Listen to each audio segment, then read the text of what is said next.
Nesta noite eu tenho uma palavra para os irmãos, que encontra lá no último livro de Novo Testamento, no livro de Revelações, né, do livro de Apocalipse. É uma palavra que o Senhor já tem me colocado no meu coração, eu tenho lido, meditado. É uma palavra que o Senhor falou no meu coração e creio que falará no coração dos irmãos. É um texto, é um livro que nós somos bem-aventurados em ler e também bem-aventurados em ouvir. Felizes por isso, de receber, né, as mensagens do Senhor, o privilégio de nós estarmos no mundo e receber do Senhor a orientação, através do Espírito Santo dele que foi derramado sobre a igreja lá em Pentecostes, e é derramado sobre nossas vidas, e não só derramado hoje, mas ele habita em nós, e nos dá sabedoria e discernimento cada dia. A palavra que eu quero colocar para os irmãos nessa noite, espero que os irmãos estejam aí, né, prestando atenção, capítulo 1, né, lá do livro de Apocalipse, do versículo 4 até o versículo 16, um alerta final. Interessante que o livro de Apocalipse é a revelação de Jesus Cristo, né? Começa logo no primeiro versículo do capítulo 1, a revelação de Jesus Cristo, e vai nos falando da sua autoridade sobre toda a igreja, no capítulo 2 e no capítulo 3. Eu quero dizer para os irmãos que quando João escreveu as igrejas lá da Ásia, né, que eu vou citar os nomes, aquilo que Deus pediu, aquilo que estava faltando, também serve para nós nos dias de hoje, no decorrer da história. Porque esta palavra é pessoalmente para cada um de nós, porque nós somos pessoalmente igrejas de Deus. Todo salvo em Jesus Cristo, remido pelo sangue do Senhor, é igreja, é povo de Deus. Então, as cartas às igrejas, que começam no capítulo 1 até o versículo 3, do capítulo 3, do versículo 22. E a palavra do Senhor nos diz assim: João, às 7 igrejas que se encontram na Ásia, graça e paz a vós outros, da parte daquele que é, que era e que há de vir, da parte dos 7 espíritos que se acham diante do seu trono, e da parte de Jesus Cristo, a fiel testemunha, o primogênito dos mortos e o soberano dos reis da terra. Aquele que nos ama. Irmãos, Jesus é aquele que nos ama. A Bíblia diz que ele nos ama, creamos nisso. E pelo seu sangue nos libertou.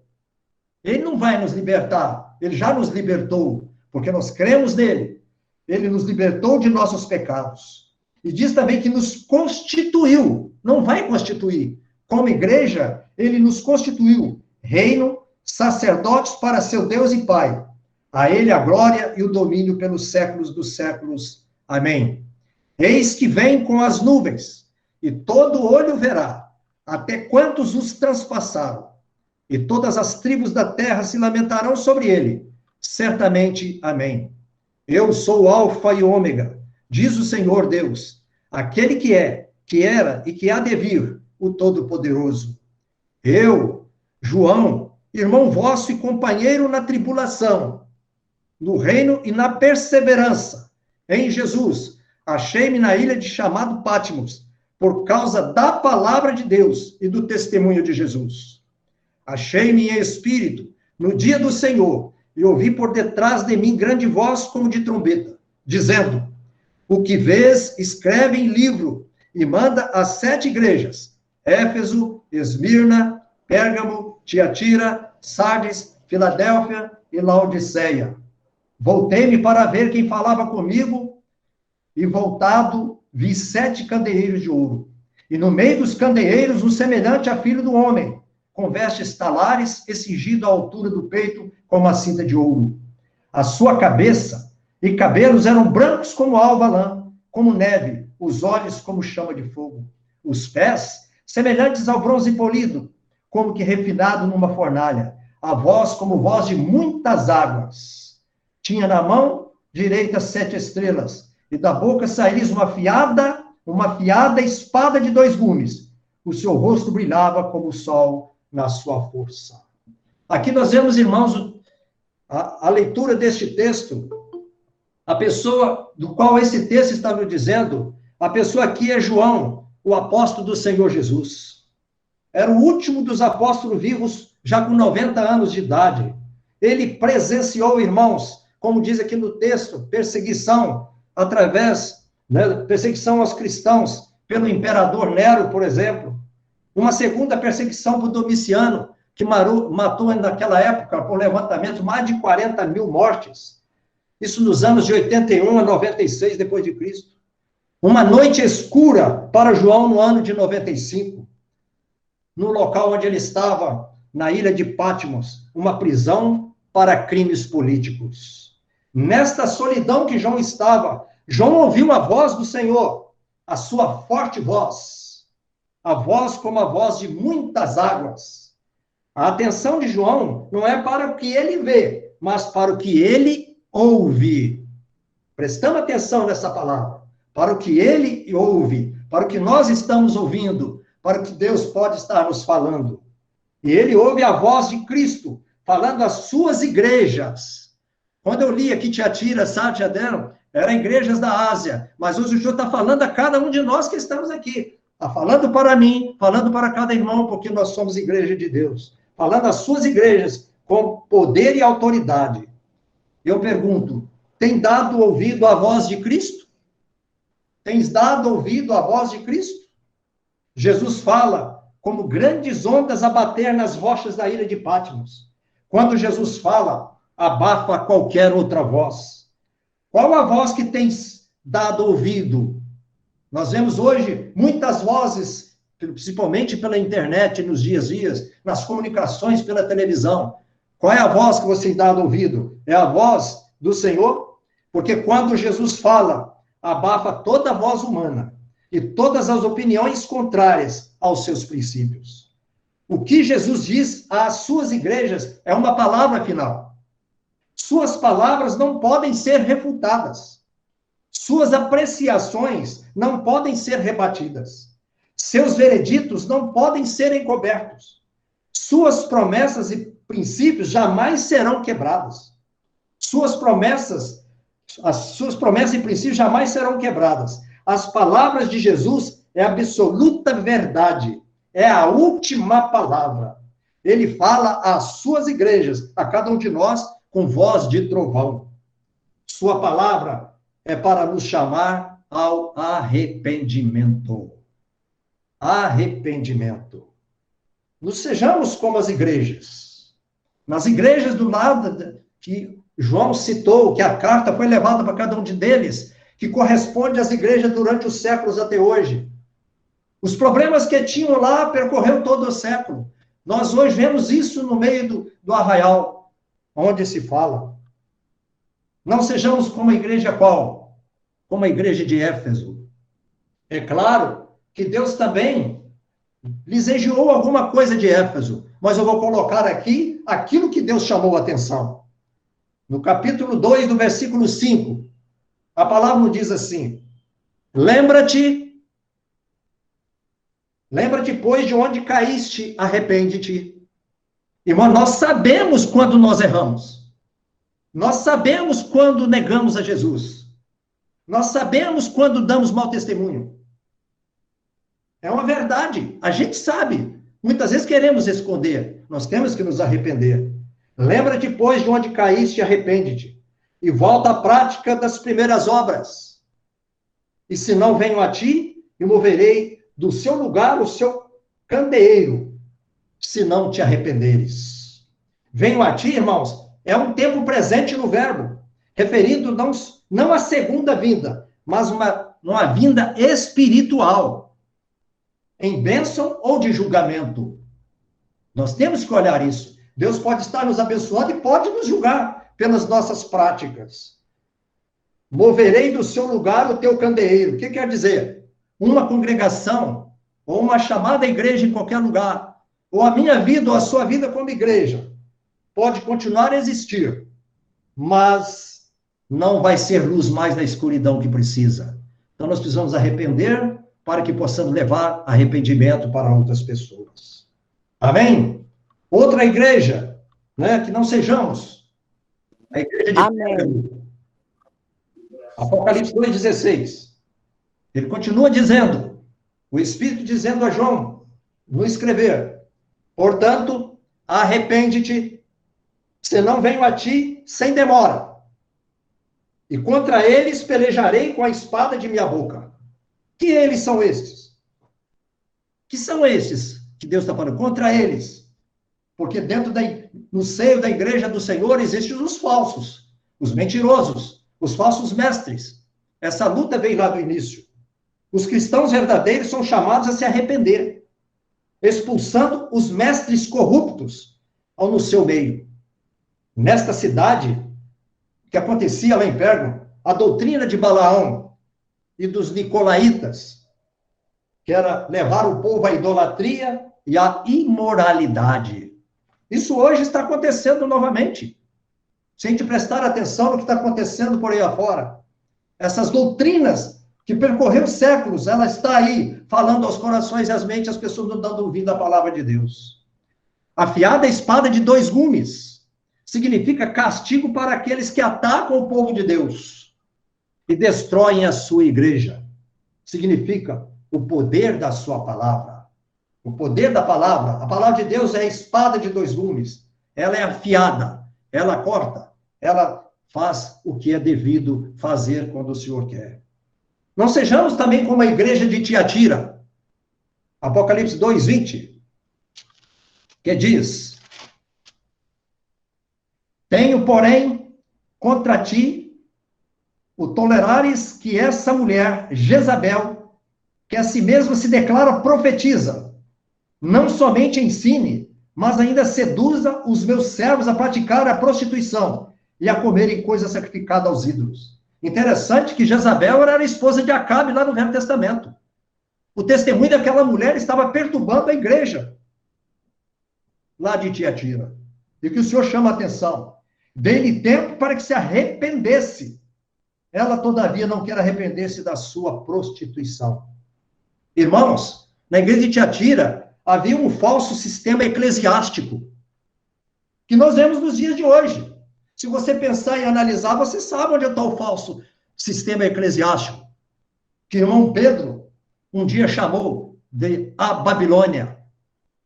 E nós conhecemos um sistema eclesiástico que incluía adoração a imagens, que era feito lá, a venda de indulgências, a abolição de pecados, a absolvição de pecados, como também relações sexuais ilícitas.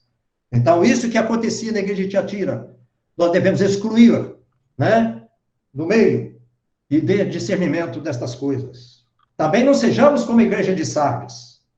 Apocalipse 3:3, que diz: lembra-te, pois, do que tens recebido e ouvido.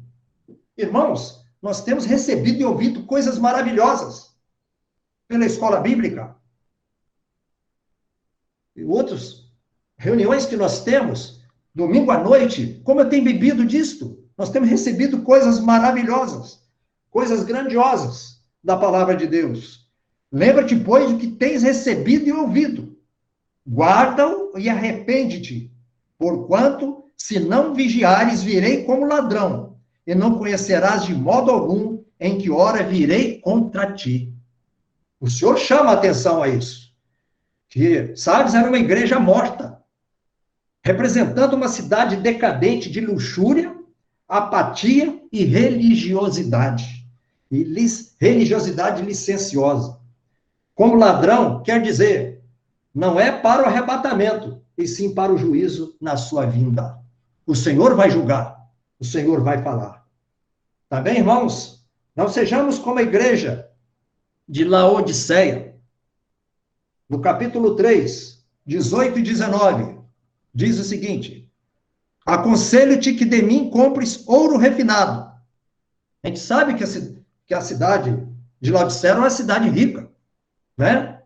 O povo era rico, mas não era esse ouro que era necessário. Mas que o Senhor chama: compre de mim ouro fino, ouro refinados, para te enriqueceres, vestiduras brancas para te vestires, a fim de que não seja manifesta a vergonha da tua nudez, e colírio para ungir os olhos, a fim de que vejas. Eu repreendo e disciplino a quantos amo. Sê, pois, zeloso e arrepende-te. Ouro, irmãos, o simbolismo do ouro, vestiduras brancas, o colírio, refere-se à salvação genuína. O crente está vestido, né, de vestiduras brancas. Nós estamos revestidos pela graça de Deus. Laodiceia era uma igreja que precisava desesperadamente da graça que regenera, das vestes da justiça de Cristo e de olhos do coração iluminados pelo Espírito. Não adiantaria eles terem ouro, terem vestes e terem colírio para os olhos. Eles precisavam, isso era de Deus, mas estavam cegos em todas as coisas. O Senhor nos chama, irmãos, para sermos como? Qual as duas igrejas que podem nos representar bem para nós, com exemplo pleno? Diz aqui, sejamos como a igreja de Esmirna, Apocalipse 2:10, que diz lá, apesar que eu coloco aqui fora da sequência, mas eu estou colocando pelo que ela me chama a atenção. Apocalipse 2:10 diz, não temas as coisas que tens de sofrer, porque a igreja estavam sendo perseguidas. E nós hoje também, como igrejas do Senhor, se preservarmos a verdade e falar a verdade, por certo nós vamos ter alguma perseguição.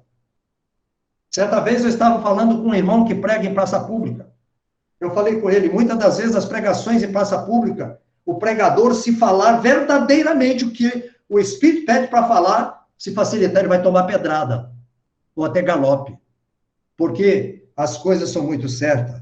Não temos coisas que devem sofrer, porque João estava sofrendo lá na ilha de Patmos, não por algo que ele fez contra o governo, mas por causa que ele estava testemunhando de Jesus, e era contra o sistema daquela época. Diz aqui, eis que o diabo está para lançar em prisão alguns dentre vós, que João experimentou. E tereis tribulação de 10 dias. Sê fiel até a morte, e dar-te-ei a coroa da vida. Ser fiel até a morte, até a coroa da vida. Irmãos, nós somos encorajados até a morte a ser fiéis daquilo que nós temos aprendido, renunciado. Acerca das verdades da igreja que o Senhor tem nos mostrado nessa década. Quantas vezes eu já presenciei irmãos que testemunharam destas coisas, participaram destas coisas e porfiaram por outros caminhos. Será que eles entenderam alguma coisa? Ou aceitaram apenas por aceitar? Estarem dispostos a morrerem em vez de renunciar à fé que o Senhor nos deu. Cristo é a igreja, que todo o sistema denominacional que divide o povo de Deus seja lançado por terra, porque no sistema denominacional estão os nossos irmãos, que foram comprados e remidos pelo sangue do Senhor Jesus, que um dia eles também vão ser arrebatados junto conosco, mas nós devemos procurar o que a Bíblia chama atenção, dar testemunho verdadeiro de Cristo e a sua igreja. E diz aqui, está disposto a morrerem em vez de renunciar à fé que eles tinham em Cristo. Eles receberiam a coroa da vida. E que é essa coroa da vida? É uma recompensa especial que o Senhor vai nos dar, reservada aos mártires de uma corrida de fé vitoriosa. Irmãos, uma vida de fé vitoriosa neste mundo que estamos vivendo de corrupção, um mundo de iniquidade, de pecado, de miséria, de tanto transtornos. A gente porfiar neste caminho, irmãos, é uma fé que tem que ser buscada no Senhor, e o Senhor vai nos dar vitória a cada dia no nosso caminhar. Amém? Glória a Jesus. A última igreja é a igreja de Filadélfia. É o capítulo 3, versículo 10, 13, diz assim. 3, 10, 13.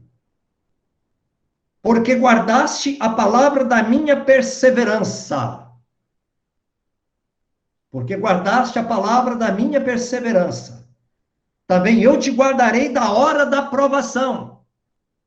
Presta atenção nessa promessa do Senhor. Te guardarei da hora da provação que há de vir sobre o mundo inteiro para experimentar os que habitam sobre a terra. Venho sem demora, conserva o que tens, para que ninguém tome a sua coroa. Ó, Guarde o que tens para ninguém tome a sua coroa. Ao vencedor, falo-ei coluna no santuário do meu Deus, e daí jamais sairá. Gravarei também sobre ele o nome do meu Deus, o nome da cidade do meu Deus, a nova Jerusalém que desce do céu, vinda da parte do meu Deus, e o meu novo nome. Interessante, nós conhecemos Jesus Cristo, o nome dele. Nome humano, Jesus Cristo. Mas ele vai ter um novo nome lá no céu. Eu estou interessado em saber esse novo nome de Jesus. Eu também estou interessado no novo nome que eu vou receber lá no céu. Apesar que eu acho muito lindo o meu nome, né? Eli, quer dizer Deus meu. Até no meu nome, Deus é meu. Está se dizendo. Mas eu vou ter outro nome lá. Eu estou interessado, aguardando isso. E que também disso, vamos perseverar nisso. Quem tem ouvidos, ouça o que o Espírito diz às igrejas. Que está dizendo a mim e a todos quanto estou vendo aqui na tela deste computador. Irmãos, sejamos como essa igreja de Filadélfia. Seus membros haviam sido fiéis e zelosos em boas obras, cientes de sua fraqueza humana, tinham confiado no Senhor. E diz, perseveraram na verdade, ao colocá-la em prática. Sejamos igreja, na nossa casa, na nossa família, na nossa rua, no nosso trabalho, onde nós andamos. É fruto. Nós estamos na videira. Se praticarmos essas coisas, essas verdades, prova que a videira está nos dando seiva, força para caminharmos neste mundo. Eles não haviam negado o nome de Cristo. O Senhor colocaria diante deles uma porta aberta de oportunidades que ninguém poderia fechar para testemunhar a verdade. Se estamos falando a verdade, Deus vai abrir a porta para que outros ouçam esta verdade. E o Senhor vai nos abençoar, o Senhor vai nos honrar. Eles haviam guardado a verdade de Deus ao vivê-la. É isso que o mundo quer ver de nós como igreja. Viver a palavra no dia a dia. Claro que nós erramos, nós falhamos que nós somos humanos, mas o Senhor nos dá graça de poder caminhar. E nós temos que ser reconhecidos daqueles que têm, né, o ouro de Deus, as vestiduras brancas de Deus e o colírio nos olhos, neste mundo que estamos vivendo. Então, a palavra deles haviam guardado a verdade de Deus ao vivê-la perante os homens. O Senhor os guardaria da hora da provação, que eu li lá no texto, que estava prestes a vir sobre todos que habitam na terra. A provação descrita a partir do capítulo 6 até o capítulo 18. Qual é a hora da provação? O Senhor está falando aqui, irmãos, do arrebatamento da igreja. Interessante que a partir do capítulo 5 de Apocalipse, você não vê falar mais da igreja. Vem o julgamento de Deus, do capítulo 6 até o versículo 18. Aí lá no capítulo 19, que aparece lá já os santos, aí parte a parte final. Essa hora da aprovação. Jesus, em Mateus 24, interessante, eu olhando lá, Jesus citou 4 juízos lá em Mateus 24, e um deles nós sabemos que está no versículo 21. E nesse tempo haverá provação, ele diz lá. E nesse tempo haverá grande provação no versículo 21. Jesus já estava citando lá para os seus discípulos, lá em Mateus 24, no Sermão do Monte, que haveria um tempo de provação para este mundo, do qual a igreja, como nós, seríamos arrebatados. A qualquer momento, irmãos, nós temos esse dia, essa semana aí, Israel sendo atacado lá por um grupo terrorista, que nem são os palestinos, um grupo terrorista financiado pelo sistema do mundo, atacando Israel. Israel é um grande sinal para nós. E devemos estar acordados para este momento. O Senhor nos dá estas coisas. Os que habitam sobre a terra. Quem é que habita sobre a terra? Aqui a palavra está dizendo. Descreve aqueles que consideram a terra o seu lar. Homens mundanos, cujo quinhão é desta terra. O nosso quinhão não está aqui. O nosso quinhão está lá, como diz no texto, na Nova Jerusalém. A vida de Cristo é apresentada aos santos como motivação para a perseverança. Oi, Rosa. Eu tenho que perseverar, porque Jesus está vindo. A qualquer momento, se o Senhor vier agora, esses quadrinhos aqui todos vão desaparecer do computador. Eu vou parar de falar para os irmãos, tenho certeza que está no meu coração. E você que está me ouvindo, tem certeza que se o Senhor vier agora, você partirá ou entrará na grande tribulação? Lá vão ter que testemunhar com a vida. podem ser salvos, o Espírito vai ser tomado, mas eles vão pagar pelo testemunho, vão sofrer, mas o Senhor tem nos dado a graça de viver o Evangelho, de crer nele e ser salvo e remido por ele. A vida de Cristo apresenta aos santos com motivação para a perseverança. Não permita que ninguém tome a sua coroa de vencedor. Já estamos na hora de recebê-la. Sejamos colunas da verdade na igreja do Senhor. O Senhor nos colocou como colunas, para ser verdade, como testemunho da igreja nesta localidade, em qualquer lugar que nós formos, aonde está o povo de Deus. Apocalipse 3, 20 e 22 nos diz: eis que estou à porta e bato. Se alguém ouvir a minha voz e abrir a porta, entrarei em sua casa e cearei com ele e ele comigo. Ao vencedor. Irmãos, todos nós que estamos em Cristo, nós somos vencedores. Ninguém que está aqui que tem Jesus é perdedor de alguma coisa. Nós somos vencedores, porque estamos nele. Ao vencedor, dar-lhe-ei sentar-se comigo no meu trono, assim como também eu venci e me sentei com meu Pai no seu trono. Quer dizer, nós vamos reinar com Cristo. Enquanto o mundo vai estar passando aqui por tribulações, a igreja está reinando com o Senhor. Que coisa maravilhosa. Diz assim, reinando também, sentei com meu Pai. Quem tem ouvidos, ouça o que o Espírito diz às igrejas. Então, todos os verdadeiros cristãos são vencedores. Todos nós, os cristãos, que cremos em Jesus, temos porfiado pela verdade, somos vencedores neste mundo. Recebe a promessa de participar da glória do trono de Cristo e governar com ele sobre o reino milenar. Amém? Que glória! Quem tem ouvidos de ouvir essa mensagem de Espírito, que ouçamos como igrejas do Senhor. Terminando Apocalipse 21, lá no último capítulo, 21, de 1 a 8. Diz a palavra que eu li aqui da Nova Jerusalém. Que coisa maravilhosa! Ele diz aqui, lá no 21, João já olhou um novo céu e uma nova terra. É isso que o nosso coração tem que almejar. João viu, e nós podemos ver, analisar, observar, e abrir os nossos olhos do entendimento e também ver isso pela fé. Ele diz, vi novo céu e nova terra, pois o primeiro céu e a primeira terra passaram, e o mar já não existe. Vi também a cidade santa, a nova Jerusalém que descia do céu da parte de Deus, ataviada como noiva adornada para o seu esposo. Que nova Jerusalém é essa? Interessante, irmãos, que no versículo 9 diz assim, então veio um dos 7 anjos que tem as 7 taças cheias dos últimos 7 flagelos, e falou comigo, dizendo, vem mostrar-te-ei a noiva, a esposa do Cordeiro. No versículo 10 ele diz, e me transportou em espírito até uma grande e elevada montanha, e me mostrou a santa cidade de Jerusalém, que desceu do céu da parte de Deus. E no versículo 16 ele diz, a cidade é quadrangular, de comprimento e largura iguais, quer dizer, ela tem comprimento, ela tem largura, ela tem altura, que diz aqui, e mediu a cidade com a vara de até 12.000 estádios, o seu comprimento e largura e altura são iguais. Aqui, irmãos, interessante que Apocalipse traz o tamanho da Nova Jerusalém.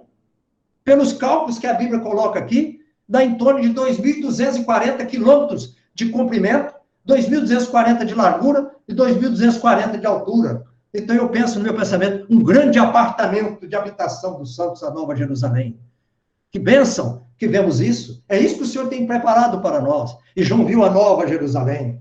E ele continua dizendo, o versículo aqui continuando, diz, dizendo, e eis o tabernáculo de Deus com os homens. Deus habitará com eles serão povo de Deus, e Deus mesmo estará com eles. E lhes enxugará dos olhos toda lágrima. Quantas lágrimas estão vendo nos dias de hoje? Quantas famílias chorando os seus queridos que partiram por causa dessa enfermidade maligna que está no mundo?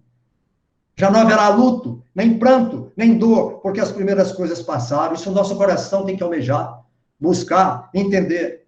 E aquele que está sentado no trono disse, eis que faço nova todas as coisas. E acrescentou, escreve, porque estas palavras são fiéis e verdadeiras. Disse-me ainda, tudo está feito. Eu sou o alfa e o ômega, e o princípio e o fim. Eu, a quem tem sede, darei de graça da fonte da água da vida. Jesus é a fonte da água da vida. Você tem sede, busca nele. Busca na tua palavra, que ele vai saciar a tua sede. Ele diz, o vencedor herdará estas coisas, ele serei Deus, ele me será filho. Quanto, porém, aos covardes, aos incrédulos, aos abomináveis, aos assassinos, aos impuros, aos feiticeiros, lhes cabe será no lago que arde com fogo e enxofre, a saber, a segunda morte. Então, nós vemos depois, o versículo 9, Deus falando do local dos santos. Aqui está, irmãos, esta palavra, como igreja que nós somos do Senhor. Sejamos perseverantes naquilo que o Senhor está nos dando, porque a nossa coroa já está reservada lá no céu.